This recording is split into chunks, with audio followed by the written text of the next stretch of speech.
guys, and welcome back to another video.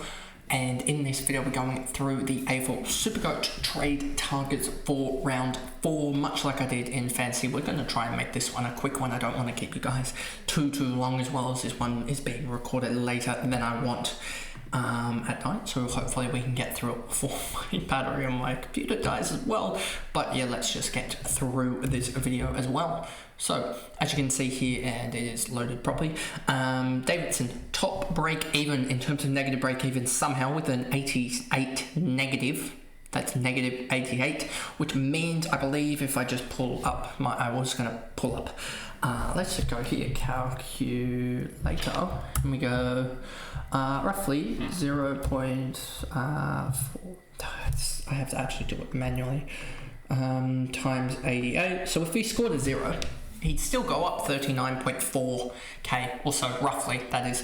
Obviously you can do it through this as well, which shows you a rough estimate as well. So if we go here, you'll see a 62 gets him up another 60k. He is pretty much destined, and I'm going to say pretty confidently, just do this, I'm pretty confident he is all but destined to go and get up to at least 270k. If not more. Realistically speaking, we expect him to probably go off for wingers break evens and how they score. Let's bump this up actually a little bit. I think this is probably about roughly what it'll do. I think he gets to roughly 290k at least. 290k at least from a 113 is a really good marker. That's 180k made in like 4 weeks or whatever. So yeah, he's been absolutely amazing and will do it. Riley Bice, this is an interesting one with Fantasy and SuperCoach, is that they kind of diverge a little bit, and I've considered trying Bice and Moraes and trying to get them both in, etc., but then I miss out on Humphrey and I miss out on Marek, and those two, one of those two I feel like is going to fly, so it's really tough to get in.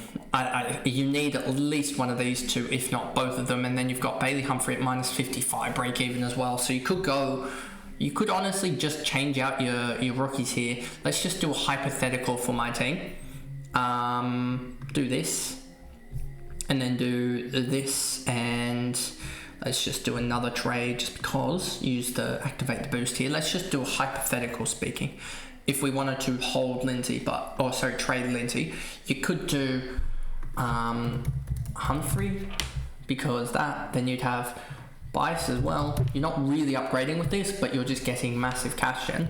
And Moraes there. You could do that and save I would have 273k in the bank after that move, and I'd have that side there where the Stone can get stuffed. If Never isn't sub, this side would almost work well enough, and then you'd have so much cash, 273k, to basically go short up in one trade, and then potentially fix up a rookie. But you're starting to really generate cash there as well. You could also even just go short and then fix up the ruck department, or fix up Horn Francis in the one trade or something like that, and still have but you have to almost gamble on which Humphrey or Marek is going to be better, which is a little bit annoying. But Marek, I think, doesn't have the negative break even, so you can almost he's got 37 break even. Oh, that's tough. They're both really good assets to have, so, and you need, I feel like, Moraes and Bice as well, so I kind of need 4 guys with about 3 trades. That's really hard to get to. So it would have been nice if Sydney weren't on the bye last week and Bice, you had to grab him in last week, because that would have worked a lot better, but it isn't, is it? And then no one else here really that I like either. Hamlin's got about 2 games left in him, I feel like, until you'd expect McDonald back would cause McCartan to go back, and then that would cause Hamling out of the side, or they could just push out Laddams, but you would expect in a couple of weeks as well with Melican coming back that Hamling's out, so don't expect him to do well. And then those who went early on Ethan Reid, you're still going to get cash in, but not too much cash in. And then O'Sullivan's still going to be making cash for the next little bit. He's still going to gain. You'd expect him to reach 290, 300k realistically over time, unless Colin Jasney comes in and just kills off that cash generation, which is possible. If we go to injury list here, let's just go to the Geelong injury list. You've got Colin Jasney 1 to 2 weeks still away, so we'll see about that. It feels like they grew their injury list rather than taking it away. And then Dudley, we wait another week to see how he goes. We talked about Freo also have a lot of guys coming back, so that will be interesting. Then we get coach's choice. Let's see, what are people doing?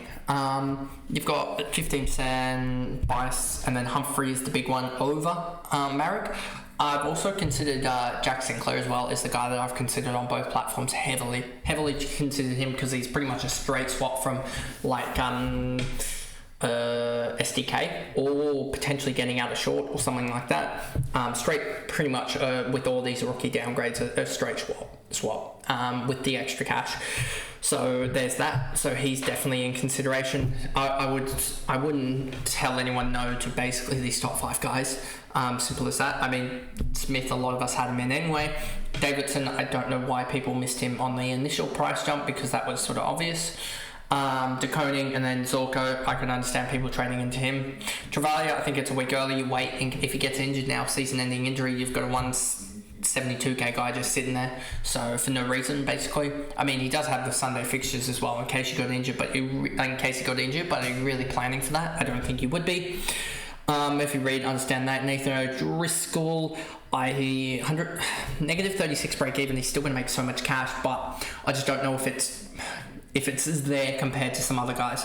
Like you can get Moraes for who's going to generate another 20k on him this round, and you can get him for half the price. Or Moraes is like 160k save. That's the difference already there from being able to basically go and get the likes of Jack Sinclair from Jaden Short. That is almost the gap there.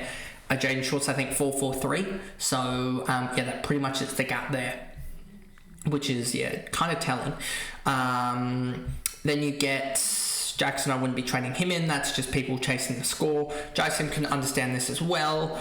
Holmes understand that. Rankin understand that. Archer Reed, he's got a negative 6 break even somehow, and you'd expect Archer Reed could be traded next week, to be honest with you. If we just do this and just say he has a competent game, let's just say he has a competent game, that a 50, then his break even is going to be minus 15 or something like that, and then it goes back to 34. So probably no, you'd have to see a big score from him to be in consideration, so probably not.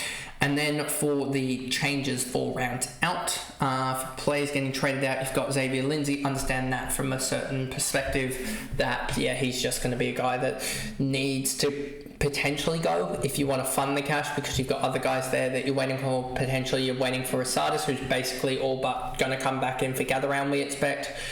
And also Lindsay could maybe not come back in, as I think he's listed 1 to 2, so that'd be interesting. Especially with Camporelli not playing, that really does suck, because if Camporelli was playing, especially if you have like Nevitt, Saab, etc., and guys like that, so that'd be interesting. Leak, he's just not going to get back into the side. O'Sullivan, Patton, De Koning as well. I think we see Stanley name this week, so De Koning's probably a must out. Layla, Flynn, Camporelli, I think you can probably hold for the next little bit. You're really just sideways trading him at the moment, and I mean, a lot of us, well, for me, I wouldn't be, he's not in the top sort of 5-6 considerations at this point, just because there's other chaos.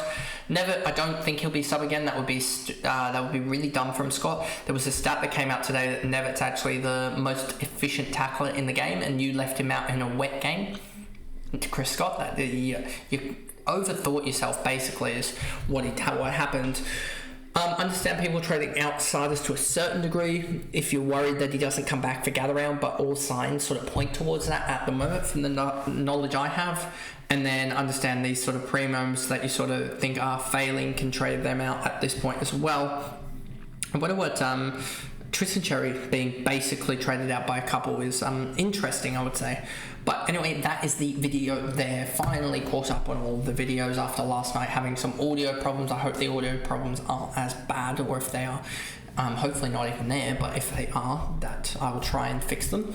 But if you guys did enjoy that video, remember to like and subscribe, turn the notification bell on so you know when I upload. If you are listening on Spotify, give me a follow and a rating over there, and I'll see you guys for tomorrow's videos, which will be the team reveals and the tips for round 4. So I'll see you guys then. Bye guys.